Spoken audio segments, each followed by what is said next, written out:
திரு ராமசாமி ஐயப்பன், இங்க ஊட்டி துணைவேந்தர்கள் மாநாட்டில் பங்கேற்க கூடாது அப்படின்னு துணைவேந்தர்கள் மிரட்டப்பட்டார்கள். நள்ளிரவில் கதவை தட்டி அவர்கள் உயிருக்கு ஆபத்து விளைவிக்கக்கூடிய வகையிலான மிரட்டல்கள்லாம் இருந்தது. இது எமர்ஜென்சி நாட்களை நினைவூட்டுகிறது அப்படின்ற குற்றச்சாட்டை ஆளுநர் முன்வைக்கிறார். இது எந்த ஆதாரத்தின் அடிப்படையில் இது வைக்கப்படுது இந்த குற்றச்சாட்டு? பாரத மண்ணிற்கும் தமிழ் மக்களுக்கும் முதற்கண் வணக்கம். இன்னைக்கு நிகழ்ச்சிக்கு போகிறதுக்கு முன்னாடி முதல்ல ஃபல்காமில் நடந்த விஷயத்துக்கு வருத்தமும் அதில் நடந்த தீவிரவாத செயலுக்கு இன்னைக்கு இந்தியர்கள் பல பேர் பலியாயிருக்காங்க. அவர்களோட குடும்பத்திற்கு ஆறுதல். அதற்கப்புறம் இராணுவத்தை நம்ம இந்த மாதிரி ஒரு காலத்தில் தான் நினைக்கிறோன்னு இல்லாமல் எல்லா காலகட்டத்திலையும் நம்ம நினைக்கிறோம், நம்ம பாதுகாப்புக்காக என்றைக்குமே அவங்க அங்கே இருக்காங்க அப்படின்றதையும் நினைவு கூற விரும்புகிறேன். இதை தாண்டி தீவிரவாதத்தை நம்ம அடியோடு ரிமூவ் பண்ணுறதுக்கான என்ன செயல்களோ அதை எல்லா அரசுகளும் செய்யணும். எல்லா அரசியல் கட்சிகளும் அதை ஒன்றுபட்டு இருக்கணும். அவர்கள் அரசியல் காரணத்துக்காக அதில் மாறுபட்டு இருக்கக்கூடாது அப்படின்ற கருத்தை வைத்துவிட்டு இன்னைக்கு இருக்க உங்களோட நிகழ்ச்சிக்கு வரேன். இதில் முக்கியமாக முதல் விஷயம் என்ன அப்படின்னா, ஆளுநர் அப்படின்றது மிக பொறுப்பான ஒரு பதவியிலிருந்து வராரு. அதனால அவர் ஜெனரலைஸ்டா எந்த ஒரு ஸ்டேட்மெண்ட்டையும் சொல்லிட முடியாது, சொல்லிடக்கூடாது. ஒன்று.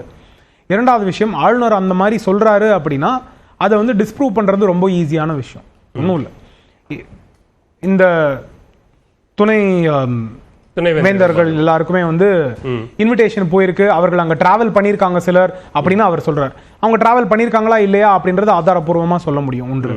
இரண்டாவது விஷயம், அந்த மாதிரி உண்மையிலேயே போயிருக்காங்களா இல்லையா அப்படின்னு அரசு அவர்களே தமிழக அரசு நாங்கள் அந்த மாதிரி செயல்படலை அப்படின்னா அதற்கான ஆதாரங்களையும் அவர்கள் வைக்க முடியும்.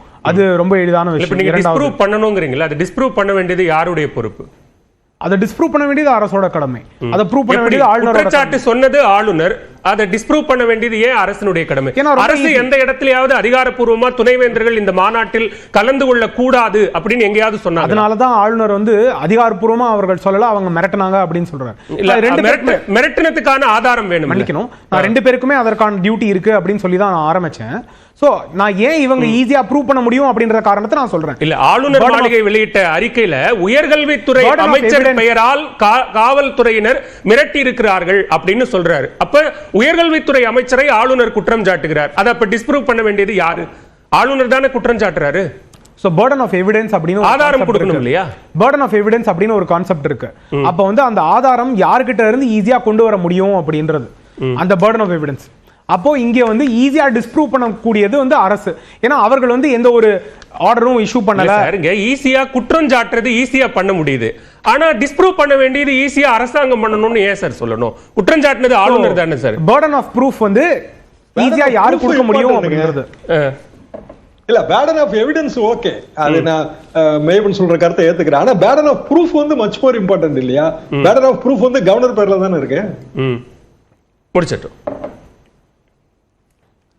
ஸோ ஆளுநர் தவறு செய்கிறார், இந்த ஆளுநர் இருக்க தேவையில்லை, இந்த ஆளுநர் தவறானவர் அப்படின்னு காமிக்கணும் அப்படின்றது இன்னைக்கு இந்த அரசோட ஒரு இதுவாகவே இருந்திருக்கு. இந்த அரசு ஏற்கனவே பல விஷயங்கள்ல ஆளுநர் இந்த அரசுக்கு எதிராக, இந்த அரசோட கொள்கைக்கு எதிராக, இந்த தமிழக மக்களுக்கு எதிராக செயல்படுகிறார் அப்படின்றது. அப்போ இங்க எளிதாக அவர்கள் அந்த ஆதாரத்தை கொடுத்து விட்டார்கள் அப்படின்னா இந்த ஆளுநர் எவ்வாறு தவறாக செயல்படுகிறார் அப்படின்னு தெரிய வந்துடும். சமீபத்தினுடைய உச்சநீதிமன்ற தீர்ப்பு ஆளுநர் குறித்து என்ன சொல்லுச்சு? ஒரு 10 கேள்வி எழுதி வச்சிரலாம்.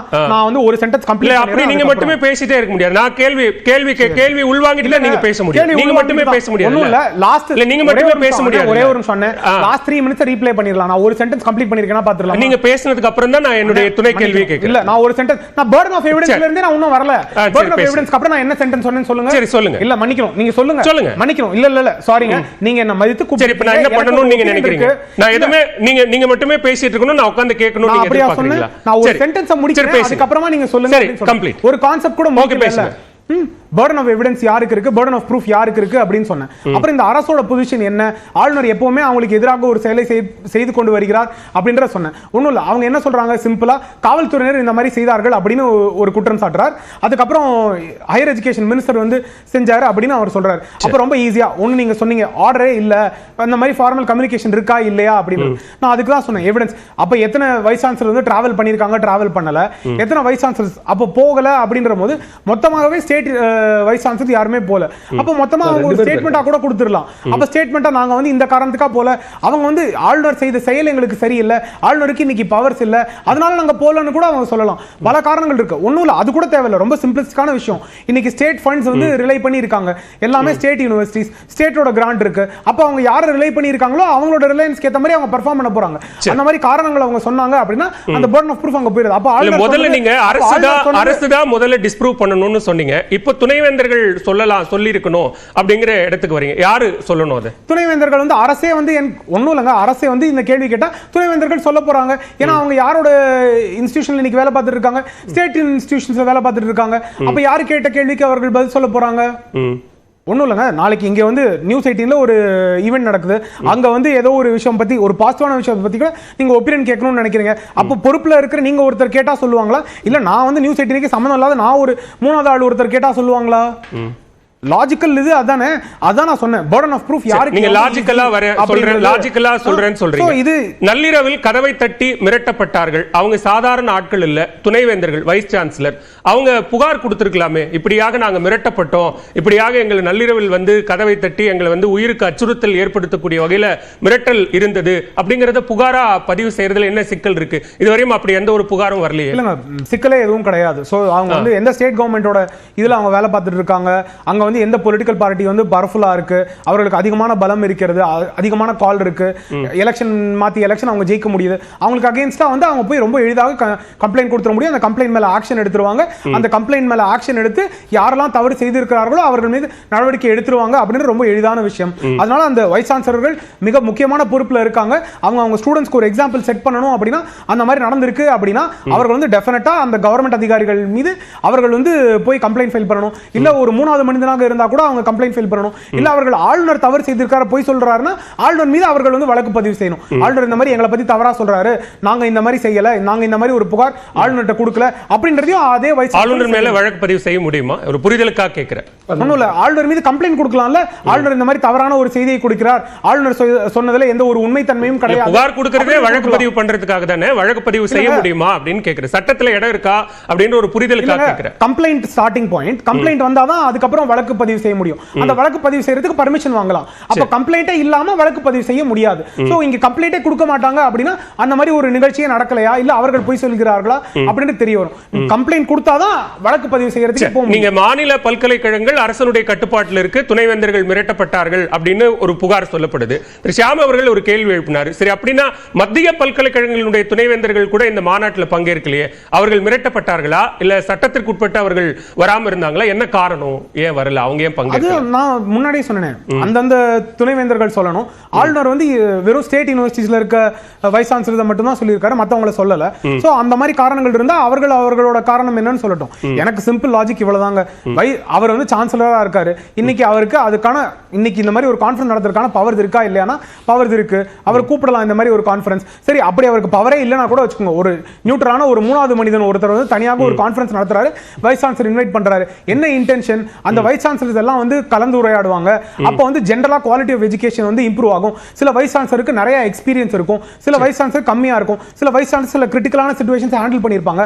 அப்ப ஒவ்வொருத்தரும் அவர்களோட கலந்துரையாடலில் எல்லா யூனிவர்சிட்டிஸோட ஸ்டாண்டர்ட்ஸும் இம்ப்ரூவ் ஆகும். நீங்க சொன்ன பட்டியல்ல நிறைய பல்கலைக்கழகங்கள்ல துணைவேந்தர்களே இல்ல அப்படிங்கறதையும் சேர்த்துக்கணும். சரி, சேர்த்துக்கோங்க. நான் என்ன சொல்றேன்னா, இந்த மாதிரி ஒரு கான்ஃபரன்ஸ் 4 ஆண்டுகளாக நடந்திருக்கு. 4 ஆண்டுகளாக இந்த வைஸ் சான்சலர் தான் வந்திருக்காங்க. அப்பெல்லாம் அவங்க கம்ப்ளைண்ட் பண்ணல. சோ அந்த 4 ஆண்டுகளாக வந்தபோது அவர்களுக்கு என்ன பிரச்சனை இல்லை, இப்போ என்ன பிரச்சனை இருக்கு அப்படின்ற ஒரு மாற்றம். இப்போ வரைக்கும் எந்த வைஸ் சான்சலரும் கம்ப்ளைண்ட் பண்ணல.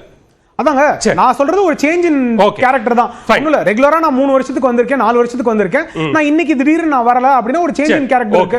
அந்த சேஞ்ச் இன் கேரக்டர் என்ன காரணம் அப்படின்னு நம்ம டெஃபினட்டா பார்க்க வேண்டிய தன்மை இருக்கிறது. அது வந்து ஆளுநர் வந்து அதற்கான காரணம், இல்ல ஆளுநர் இல்லாமல் ஒரு காரணம் அப்படின்னா ரெண்டுக்குமே நடவடிக்கை எடுக்க வேண்டிய தேவை இருக்கிறது. இன்னைக்கு அல்டிமேட்டா இன்னைக்கு திமுக அரசாக இருக்கட்டும், இல்ல ஆட்சியில் இல்லாதவர்களா இருக்கட்டும், எதிர்க்கட்சி எடப்பாடியாரா இருக்கட்டும், இல்ல இன்னைக்கு நயனார் நாகேந்திரன் அவர்களா இருக்கட்டும், இல்ல பொதுமக்களா இருக்கட்டும், இல்ல மாணவர்களா இருக்கட்டும், எல்லாரோட குறிக்கோளும் என்ன? மாணவர்களோட வாழ்க்கை நல்லா இருக்கணும், மாணவர்கள் மாணவர்களுக்கு அவர்கள் கல்வி தரம் நல்லா இருக்கணும், சரி, அவர்களுக்கு பேசுவோம். தேவையான அடுத்த விஷயம் சுற்றுல improve விரிவா ஆகணும் பேசுவோம். அப்படின்ற முதற்கட்ட தேவை கருத்தை இருக்குது. எடுத்துக்கிறேன். அப்ப அது ஷியாம், எல்லாமே இம்ப்ரூவ் பண்றதா இந்த வைஸ் சான்சலர் அடுத்த கான்ஃபரன்ஸ். சுற்றுல அப்ப அது இல்லாம என்ன பண்றது? திரு ஷியாம் குறுக்கிட்டு வரும்னாரு, அவருக்கு கருத்து இல்ல மட்டும். மொத்தம் வந்து 27 நாளும் 31 யூனிவர்சிட்டிங்க, ஸ்டேட் கண்ட்ரோல்ல இல்லாத யூனிவர்சிட்டி. சரி 31 யூனிவர்சிட்டில போனது வந்து 16 பேர் தான் போயிருக்காங்க.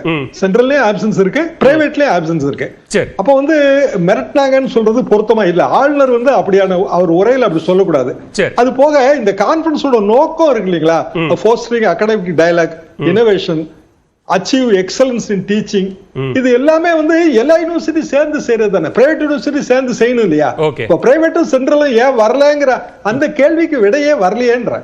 ஓகே பேசுவோம்.